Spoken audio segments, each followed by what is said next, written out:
Good afternoon and welcome everyone. This is Shah Mohammad Yaqub and I'll be your host for today. It's a pleasure to welcome you all to this webinar. As you all know, Guest Pharma has been making a difference by organizing academic sessions in ever-changing landscape of medical practices, which not only allow HCPs to elevate their professional skills, but also helps to discover viable ways to improve patient care. Gastrointestinal symptoms can be extremely burdensome and have a significant effect on patients' quality of life and social function. There's a substantial morbidity, mortality, and cost associated with chronic gastrointestinal disorders, such as irritable bowel syndrome, IBS. The role of gastroenterologists and primary care physicians is pivotal in early detection and effective management of these gastrointestinal diseases. To increase the awareness of HCPs regarding recommended treatment strategies, especially for IBS, this webinar will further help all in preventing misdiagnosis or worsening of IBS. It's my pleasure to begin this session by introducing our speaker for the day, Dr. Tayeb Saeed Akhtar, who is a consultant medical specialist and gastroenterologist in the Center for Liver and Digestive Diseases at Holy Family Hospital, Rawalpindi. He is also associated with Shifa for You American Telephysicians as Chief Medical Officer. Without further ado, let's welcome Dr. Tayeb Saeed Akhtar. Just a little housekeeping before we get started. If you have any questions during the presentation, please type them in the comments section. Over to you, Dr. Saab. Thank you very much, Yaqub. Let me first share my slides with the audience. Thank you very much, Gets Pharma, for inviting me for this very interesting topic. And no doubt, it is a very important topic as well. And we as gastroenterologists as well as physicians come across a lot of patients in our practice with either suspicion of irritable bowel syndrome or the diagnosis of irritable bowel syndrome. So it's always important to revisit the basics of IBS. So let me start with the very basics of the functional bowel disorders, as it is one of the type of functional bowel disorders. Functional bowel disorders itself is a very big category of the diseases, and it's a very broad spectrum group of disorders with a lot of diseases covering under this umbrella. If we just focus on those functional disorders which are mainly related with the bowel functional disorders, those GI disorders, they are characterized predominantly by the symptoms or signs or abdominal pain, bloating, distension, or bowel habit abnormalities. That is the constipation, diarrhea, or the mixed constipation or the diarrhea. And they can be distinguished from other GI disorders on the basis of their chronicity. Mostly the symptoms are for more than 6 months since their time of presentation. The symptoms are present within the last 3 months, and the frequency, currently we assume that there should be at least a frequency of 1 per week.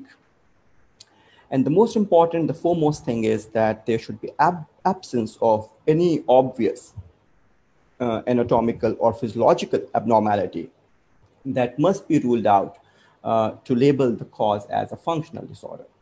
So actually it is a whole spectrum. And to differentiate other functional disorders from the IBS, there must be an element of pain in the scenario. There must be an element of pain in the history of the patient.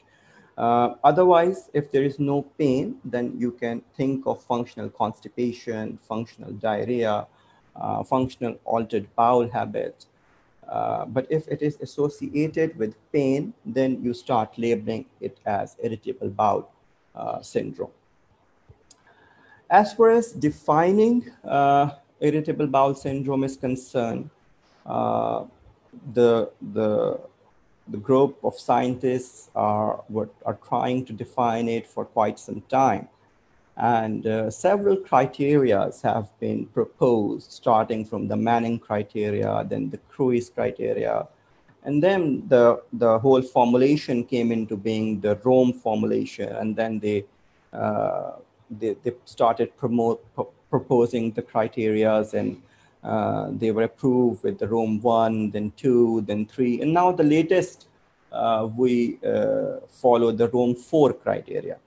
And according to the Rome 4 criteria, which is a bit changed, like a few small changes as compared to the Rome 3, the current diagnostic criteria that is now being used for the IBS, and that includes the abdominal pain for at least 1 day per week during the last 3 months that is associated with at least 2 of the following. So what are these 2 things? That pain should be associated with defecation, that should be associated with change in stool frequency and the change in stool form. So these are, this is the criteria that is given by the Rome 4, and we can classify this IBS on the basis of the type of the stool and the frequency of that particular type of the stool into different subtypes. The scale we usually use, and the gastroenterologists usually have that scale in their office on their clinical table. It's the Bristol stool scale, and they can show it to the patients, and the patient can tell them that they usually pass the stool, which is either Bristol type 1, 2, or up till 7, where the 1 and 2, they are the constipated stool, and the 6 and 7, they are the loose diarrhea type stool. So if most of the time they pass like more than 50% of the time they pass, if they pass the hard stool, then you can label it as a constipation predominant type, and if more than 50% they pass the diarrhea, the loose stool, you can call it as the diarrhea predominant type. But sometimes your patient is like confused, and it tell you like it's 50-50. Sometimes it passed the hard stool, and sometimes it passed the loose stool, and you have to label it as a mixed type. And still, sometimes the patient tell you that I can't differentiate like which type I pass, and then you have to subtype it as unspecified type or unclassified type, and IBS-U is the label that you can give to that particular subtype. As far as the epidemiology is concerned, the global prevalence of the disease is roughly about 11.2%. And among the patients, about 40% of people have mild IBS and 35% have moderate, whereas 25% present with a severe disease. IBS is the most common disorder, as I have already said, that it's a common disorder we gastroenterologists come across. And most often it affects the people between the ages of 20 and 30 years. What about our local perspective? What about local data? Unfortunately, we don't have a lot of studies from Pakistan, but 1 or 2 studies that we get from 2007 and 8, and on the basis of those studies, we usually have, you can say, the prevalence of about 28%. We are now planning to conduct a study in Rawalpindi Medical University, and we have started that study as well, and GETS Pharma is also contributing to conduct that study as well. So hopefully we'll come with some latest data now. As far as the pathophysiology is concerned, the pathophysiology is yet not fully understood, and it is thought to be multifactorial. Initially, it was thought that it is only something to do with you know, the uh, your mind, the anxiety, the stress only. But now with the latest studies and latest data, a lot of other uh, aspects have been now uh, well documented, and they include the infections and some low level of inflammatory states, something related with the gut motility. Um the sensitivity of the gut has also been altered in the patients with IBS. Serotonin has to do something very important with IBS as well. Genetics, of course, the gut-brain axis, and diet, bacteria. So there are a lot of factors. So I will be highlighting a few important factors over here. Uh, Gut mortality is one important factor that has been recently studied a lot, and it has been proved that with the mortality recordings that in the IBS-D patients, there are high amplitude propagation contractions, and whereas in IBS-C patients, you can see that there are segmental non-propulsive contractions. So there is some significant difference in the mortality patterns of the different types of the IBS patients. Similarly, the visceral hypersensitivity is changed a lot. We as gastroenterologists, when we perform the upper GI endoscopies for some reasons in these patients, and when we inflate their gut with air, believe you me, the patients of IBS have got very low tolerability for the air, and you just distend their intestine with very little air, and they start screaming.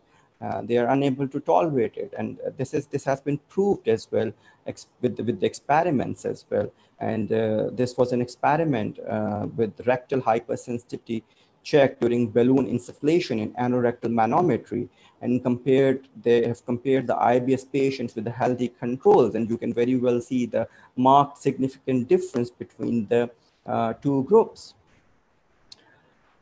Next, definitely, there is a big correlation with the brain. The brain is controlling the gut, and it's the vice versa. The gut is affecting the brain as well. So the one thing is influencing the other, and the other thing is influencing the first thing. The brain is influencing the gut by changing its motility, its secretions, the nutrient delivery, the microbial balance. The gut is influencing the brain by changing the mood behavior, the stress, the anxiety. So chronic stress can modulate the sensory and the motor function via the corticotropin releasing hormones, as well as the catecholinergic signaling. So these are the things which has been these has been very well uh, you know studied over here. As I was telling you initially, that infection and the low level of immunity has been studied over here as well, and approximately 1 in 10 patients with IBS believe their IBS began with an infectious illness. 70%, and it is quite true, and we see a lot of patients whose IBS just trigger after a GI infection. And we will discuss subsequently this thing in the treatment area as well. 77% to 30% of the patients who recovered from the bacterial enteritis, they ultimately develop IBS. Alteration in gut microbiota also plays a role. That's why we will discuss in the treatment section as well that now a lot of work is now being done in the the role of the probiotics, the prebiotics, and they are also trying for gut microbiota and all these things as a treatment modalities. We have also checked for the biopsies and the immunostaining of the colonic mucosa in patient with IBS. has shown the mast cells in the lamina propria, showing that there is some low level of inflammation going on. So it's not that inorganic thing. So there is some organicity in the whole picture. Serotonin, that I have already told you, because it has got a lot of association with the secretions as well as the motility. That's why you will see later on that a lot of treatment modalities has got relationship ultimately with the with the serotonin receptors. Diet. Postprandial worsening of the symptoms as well as adverse reactions to one or more foods are common in patients with irritable bowel syndrome. Now, there is a very well-known concept of food maps diet, and there is a recommendation of low food maps over here. The food maps are basically the fermentable oligosaccharide, disaccharide, monosaccharide, and polyols, and these are those sugary foods. They are hardly fermentable, and they advise you to take low food maps, and this is a diet chart that we have made for our own patients to guide them how they can cope with this diet, and there are some good results for the food maps as well. The proposed mechanism for this food maps is actually that the incomplete absorption of the food maps actually leads to increased water retention through their osmotic activity. And it leads to gas production due to fermentation by the gas bacteria. This leads to intestinal distension, which together with peripheral and central predisposing factors can generate the GI symptom. So that's why there is a lot of interest in the food maps nowadays. Genes, there are some latest data which is in concentration on the genetics as well, and SCN5A mutation is now being targeted.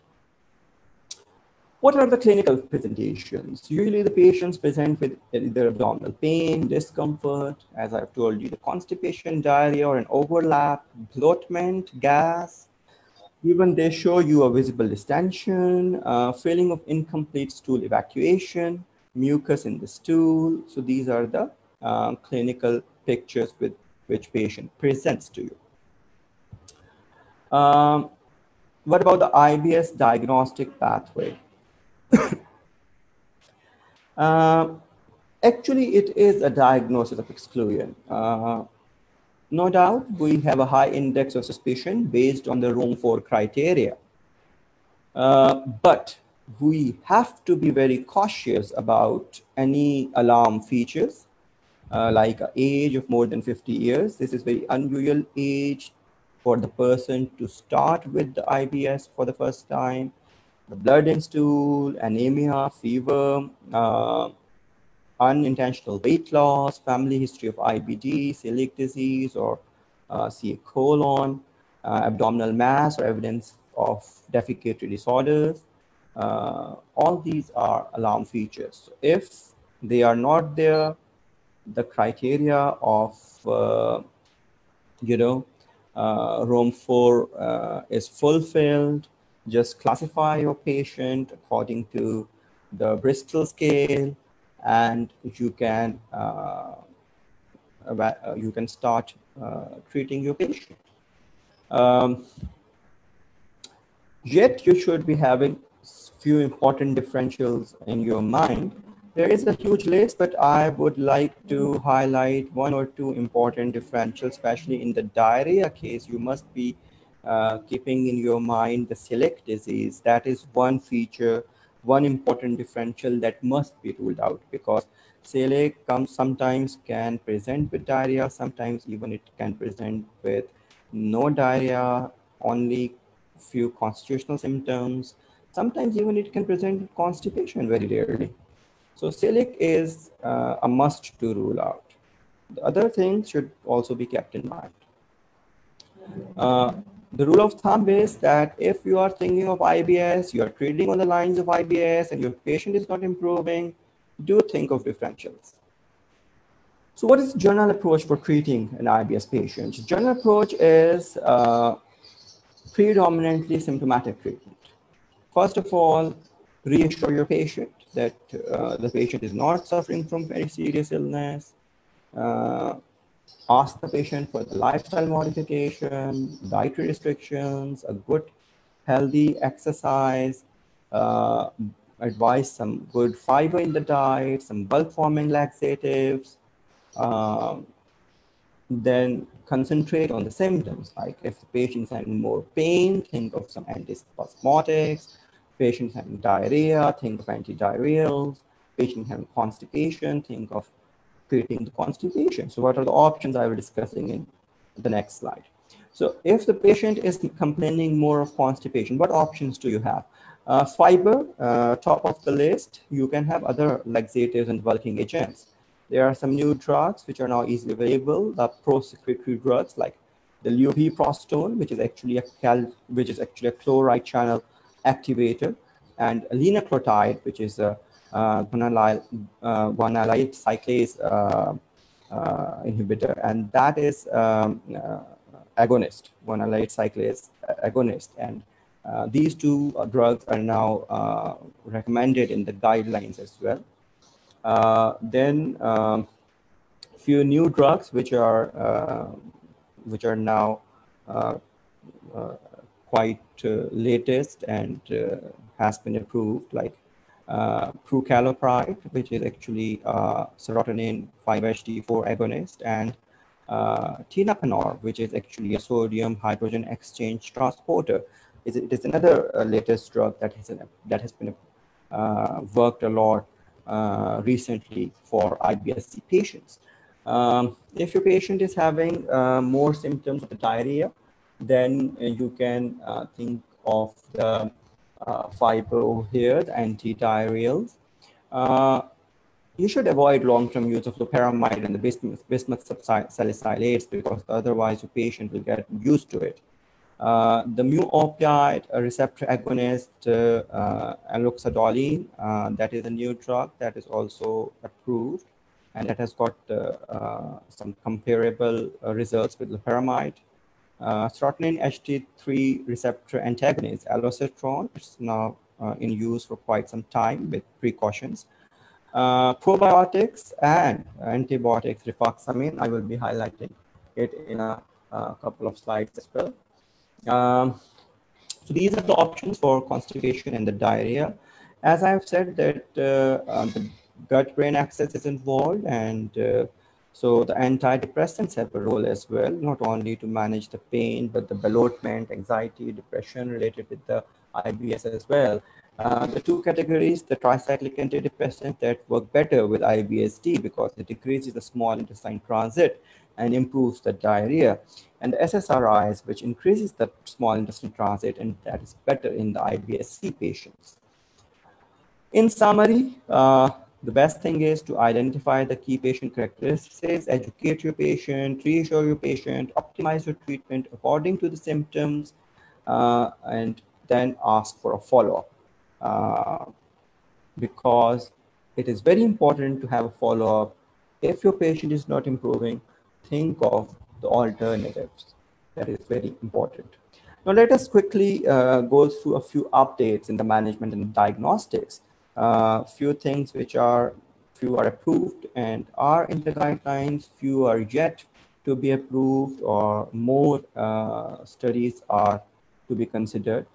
First, in the diagnostics, as I've told you, yet the approach is that it is the diagnosis of exclusion. No test is there for IBS yet, but since 2016, scientists are working on different tests for IBS. One such test is to detect a toxin, the circulating anti-cytolethal distending toxin B. This is also labeled as IBS check. It's available in the form of kits as well, and that has considered to be one you can say triggering one toxin that is triggered by the food poisoning, and it triggers the autoimmunity leading to the IBS. So they are working on it, and this is one latest study that has been published 2019, and the data suggests that there was a significantly higher mean value of anti-CGTB in functional dyspepsia versus healthy controls versus mean, as well as the IBS and functional dyspepsia overlap versus healthy controls. But similarly, when they checked it in the subgroups, the results were not very significant. So yet more studies are to be encouraged, and maybe they come up with some good results, and they are working on it. Similarly, as far as the management and therapies, the updates are concerned, antibiotics, as I've told you, that it is thought to be now triggered by the infections and inflammatory states and some disruption in microbiota as well. So antibiotics they are trying, and rifaximin now has got FDA approval as well, and it's now been used for IBSD. This is one thing that has got FDA approval now. Mesalazine, it is an anti-inflammatory, has been tried with some results in few subgroups, but I think some more studies are needed in this group. And a lot of studies are being conducted for the intestinal barrier, and to keep this thing in mind, probiotics and prebiotics have been tried as well, and there are some plus minus results with that as well. But there are guidelines, especially the Canadian guidelines, they are now recommending that probiotics can be tried in patients with IBS. There are a few non-pharmacological treatments as well, like microbiota transfer, and again, keeping in mind the disturbance of the microbiome. Dietary interventions, I have told you, the food maps. There are some other holistic therapies. One that is mentioned in the Canadian guidelines is the peppermint oil.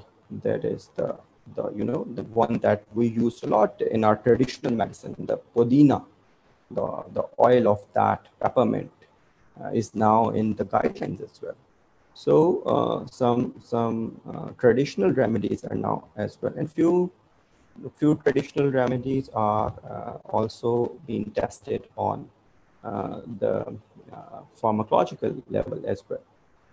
So that was about the updates. So in the end, now I would like to discuss a case-based learning, and I would be presenting one case, and I will be triggering few thoughtful questions, and I would like the audience to poll in the comment section what they think about the answers, and then definitely I will be discussing the answers as well. So this is a story of a 45-year-old lady, and with a 25-year history of recurrent abdominal pain, fecal urgency, and loose stools. Over the past 1 to 2 years, her GI symptoms have worsened, and she now experiences severe abdominal pain and fecal urgency associated with 6 to 8 loose to watery bowel movements per day and 4 to 5 days per week. She has experienced a few episodes of fecal incontinence when she could not reach a bathroom in time. No family history of IBD, celiac disease, or colon cancer, recently diagnosed with fibromyalgia. So you have to poll over here. The Rome 4 criteria defines recurrent abdominal pain as at least 3 days per week in the last 3 months, at least 1 day of symptoms per week in the last 6 months, at least 1 day per week of symptoms the last 3 months, or none of the above. So you can write your answer in the comments. what does the Rome 4 criteria? I'm not asking about the Rome 3, I'm asking about the Rome 4 criteria. So based on the Rome 4 criteria, which alarm feature needs to be excluded? Change in frequency of stool, unexplained weight loss, rectal bleeding, both B and C. Both B and C means unexplained weight loss and rectal bleeding. So this is basically he's asking about the red flag signs, like which red flag signs you need to exclude.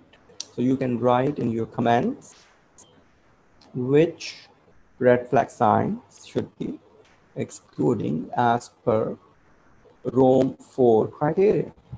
So as in this patient, there is moderate lower abdominal tenderness, no blood in the stool or weight loss, CBC laboratory test negative for celiac serology or any other abnormalities, colonoscopy with biopsy for negative, fecal calprotectin negative, has recently been trying on low food map diet with modest improvement symptoms, and she has tried loperamide and antispasmodics in the past with very limited success. So now the patient was investigated, the investigations are negative, tried some low food map diet with modest improvement, tried loperamide antispasmodic, very limited success.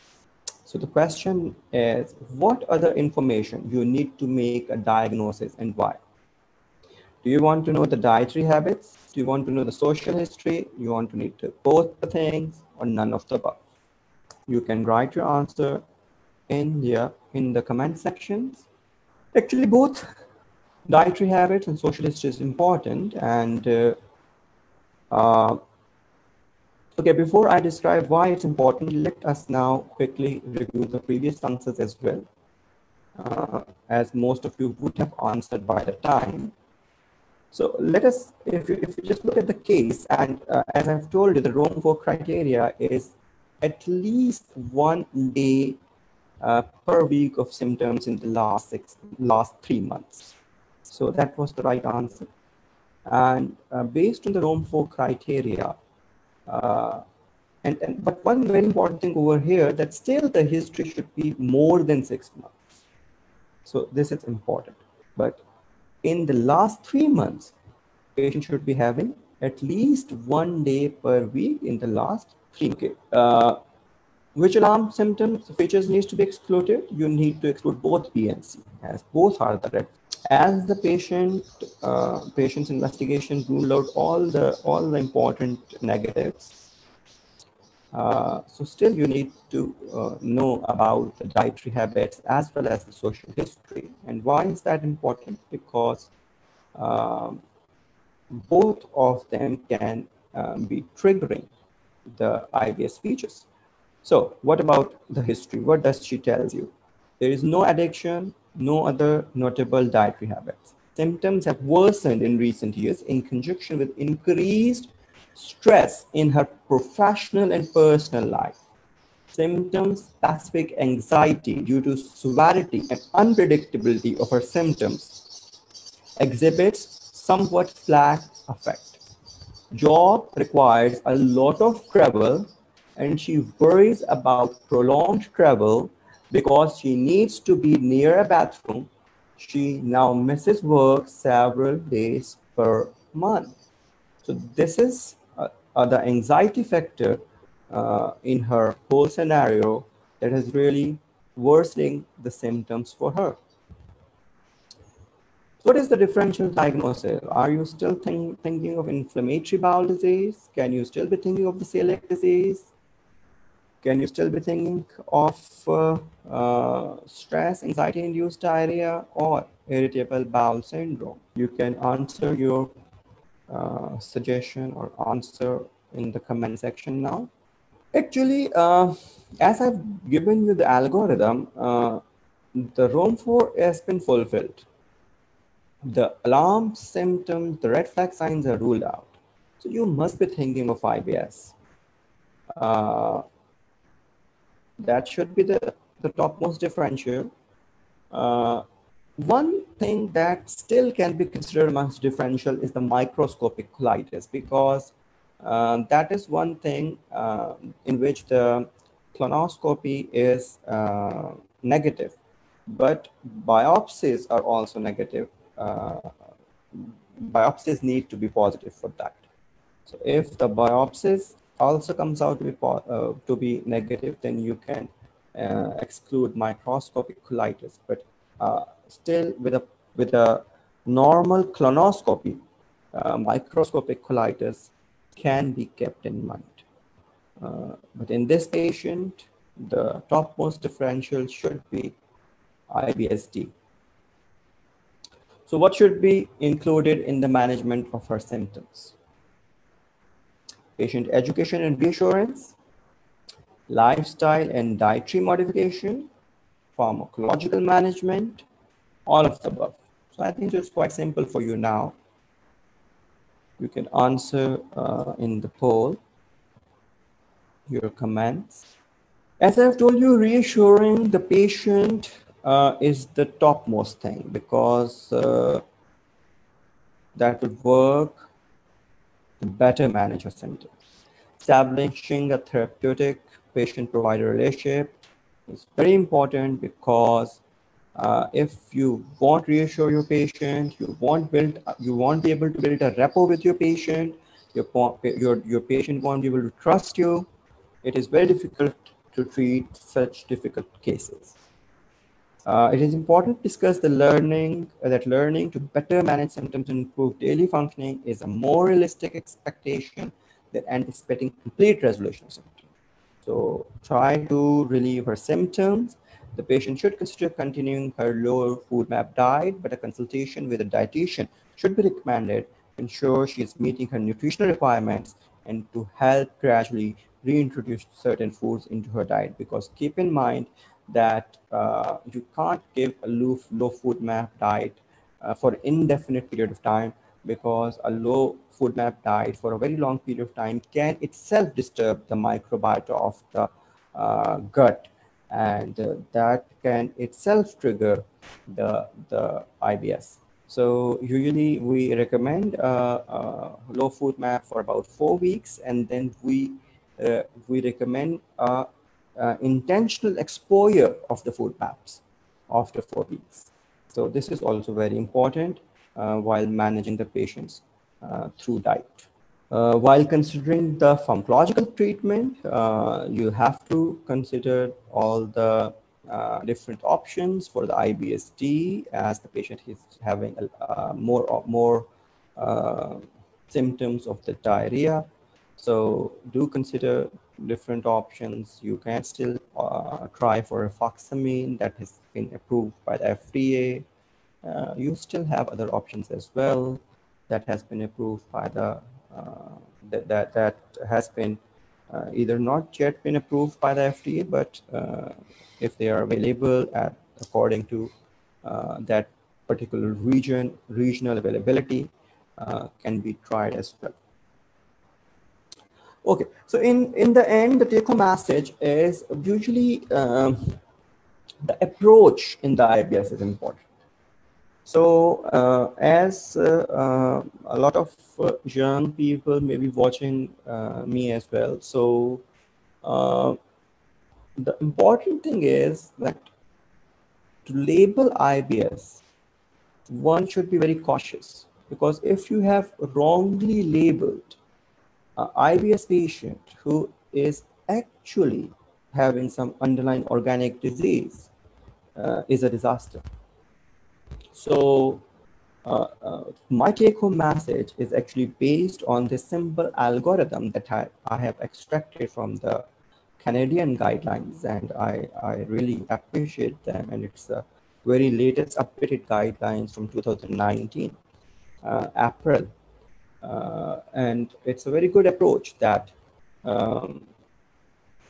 whenever you start suspecting IBS, do check the celiac serology,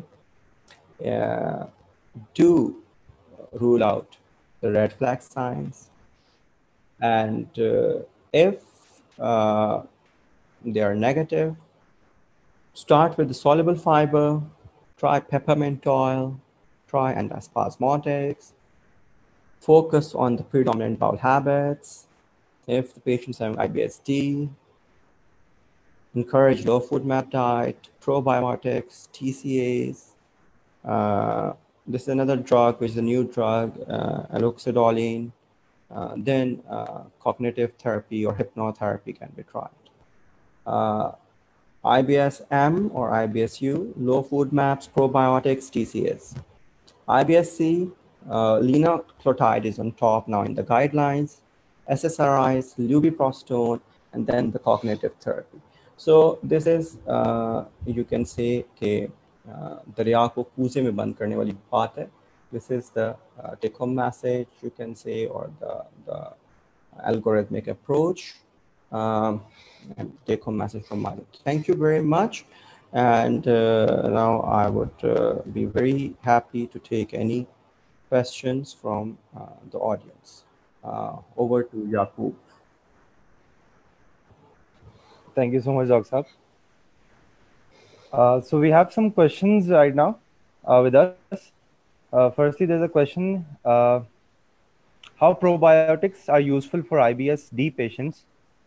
So, Dr. Saab, Are probiotics useful? how probiotics are useful for IBS-D patients? Yes. So as I've told you during the talk as well, that now the pathophysiology of the IBS has been studied in a multi-dimensional way. And one new dimension that has been explored a lot is the breach in the gut integrity. And you can say that the gut integrity is maintained by your gut floras. One of the main, you can say,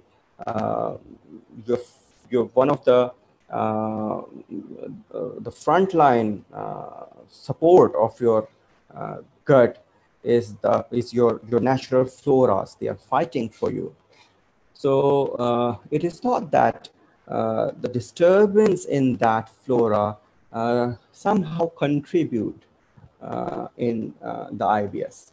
And that leads to the breach in that integrity and leading to an inflammatory state that leads to then the hypersensitivity and then the triggering of the gut-brain axis and triggering of the whole IBS syndrome.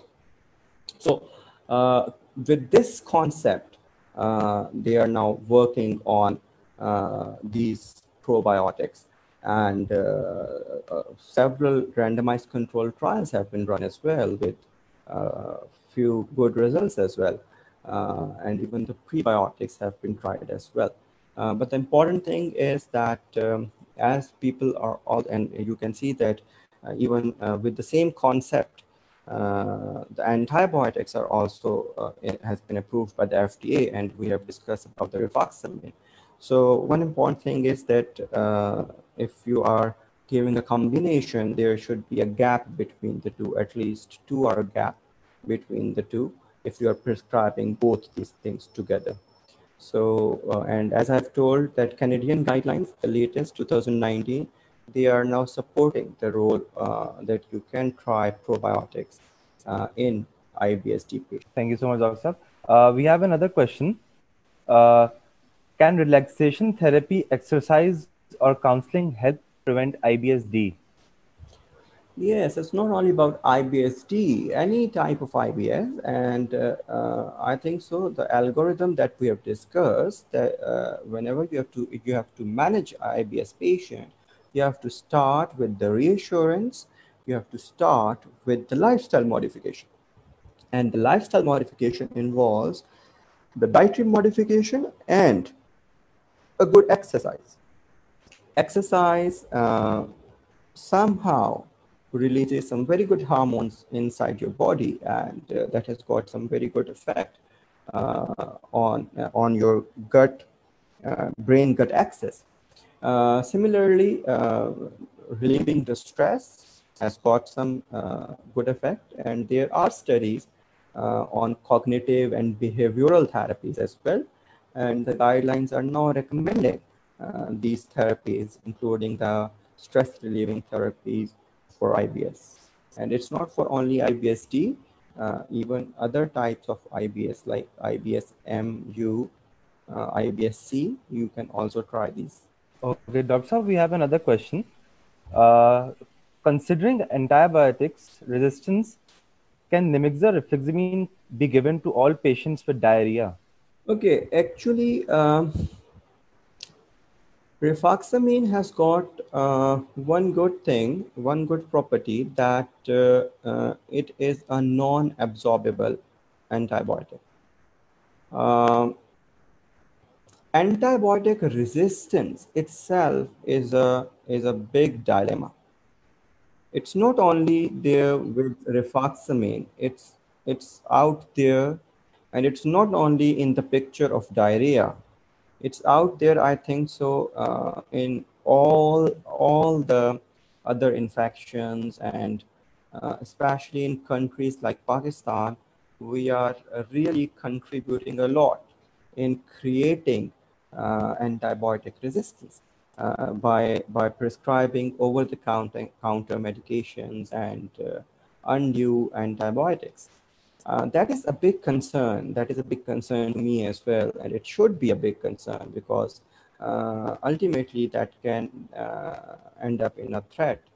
Uh, Rifaximin, as far as specifically rifaximin is concerned, the rifaximin, to me, it should only be used for where it is indicated. And up till now, it's been indicated. One thing that should be very clear over here, that it is a non-absorbable antibiotic. So please do not even try to use it in patients with systemic infections. There is no fun of giving in systemic infections. The only role will be in infections within the gut. And up till now, there are only 3 indications for rifaximin. Either you can give it in traveler's diarrhea, or you can give it in encephalopathy, hepatic encephalopathy, or in IBS. So there are 3 main indications.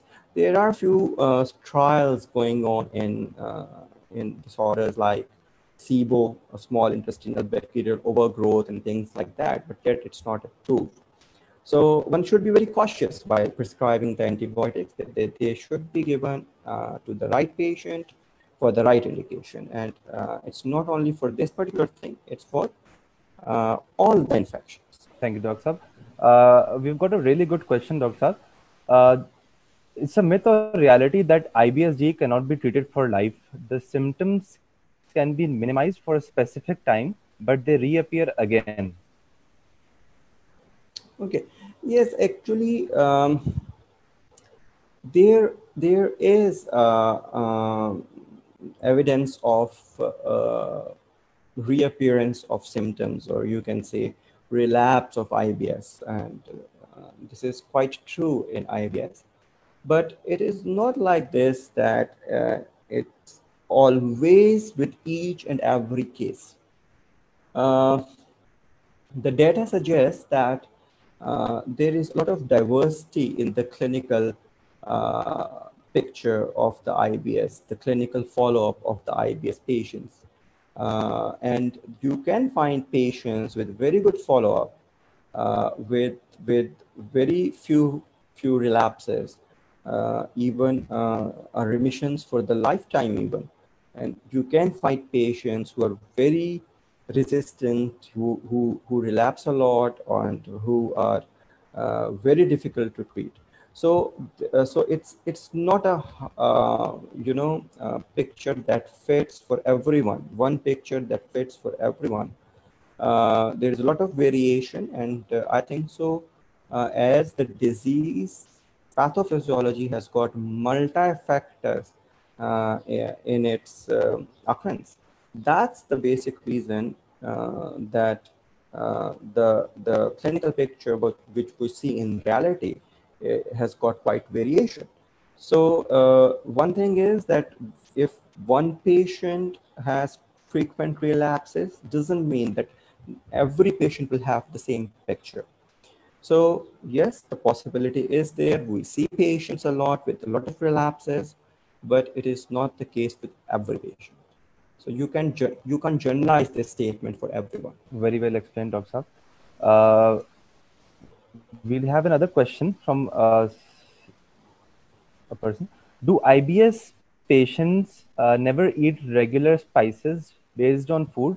Patients who had very minimal yet strong relapses, because that's what I heard from someone, that anxiety-induced IBS comes on and off. What's your take on this, doctor? Yeah, sorry, anxiety reduced IBS turns off. What's the previous part of the question? It was They were saying that IBS-D patients can never eat regular spice-based foods, and Mm-hmm. they've said that because there's something that anxiety-induced IBS comes on and off. Okay, actually, they're relating the spicy foods with the IBS.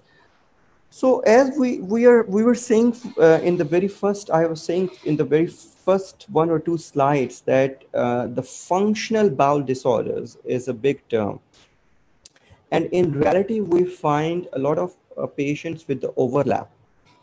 Uh, Practically speaking, IBS patients usually don't have a direct association with the spicy foods. Usually, these patients have got a coexistence functional dyspepsia features as well. So, and we do find this entity that there is an overlapping functional dyspepsia along with the functional bowel disorder, the functional diarrhea or the IBS. Uh, so technically, the data is not very supportive for the correlation of the spicy foods specifically with the IBS. So, but this is true that most of the patients with the IBS have other functional bowel disorders, functional GI disorders as well. And one such disorder, very common disorder, is functional dyspepsia. So they do feel a lot of trouble with the spicy foods as well.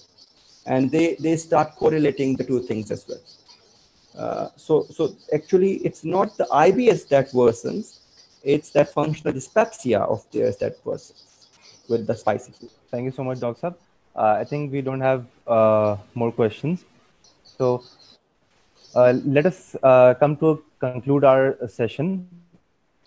On behalf of the management of Guts Pharma and our respected doctors who have attended this highly informative webinar, I thank you all for sparing the time from your busy schedules, and most importantly, Dr. Tayeb, for sparing us the time and giving a really informative session on IBS and its treatment according to the criteria, which could prevent complications and, more importantly, patients' quality of life. So thank you so much, Doc Saab, for tuning in live on our webinar and giving thorough knowledge on IBS. Thank you very much. It's my pleasure to be in such a good educational platform, as always organized by the Gets Pharma, and it's my pleasure. Thank you very much. Thank you so much, Doc Saab.